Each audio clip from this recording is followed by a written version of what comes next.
રાખશું. અહીંયાથી આમ ગરકાવી દીધો, પછી આને આના છેડામાંથી ગરકાવી દેવાનું છે, અને આ રહ્યું એને આ સાઈડના છેડામાંથી ગરકાવી દેવાનું.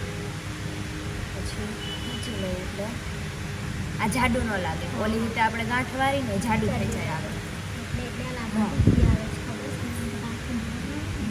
હવે શું કરશો, 3 દોરા ભેગા કરી દઈશું. આપણે જે કલર જે રાખવો એ અલગ રાખશું, અને આ બધા અંદરના દોરા ભેગું જવા દઈશું. આપણે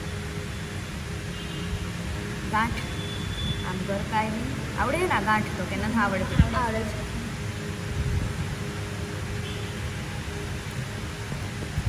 આપણે જેટલી ડોલી રાખવી એટલે નીચે જાય તો આપણો હાથ એ ડાયરેક્શનમાં નીચે જવા દે, એટલે એકલો એકલો ફરતો જઈશે. આપણે સરખું કરશું તો હા. સીધું આવે. હા, સરખું કરીને તો સીધું આવે. તમારે આની બહુ પ્રેક્ટિસ છે.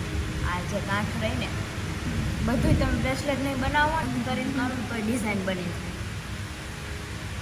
કેટલી થઈ? 1 2 3 4 5.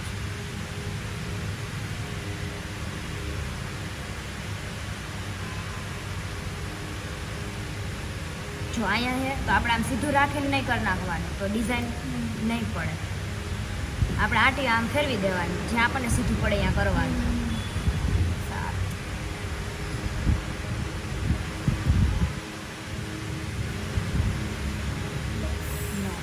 ઠીક છે 10. આવે છે. હવે શું કરવાની? દોરો અંદર જવા દેવાનો. હવે પર્પલ ઓલો દોરો મૂકી દેવાનો. હા. એ બહાર કોઈ નહીં દેખાય. જે જે હતું ને ત્યાંથી જ રીતે હા. કરવાનું.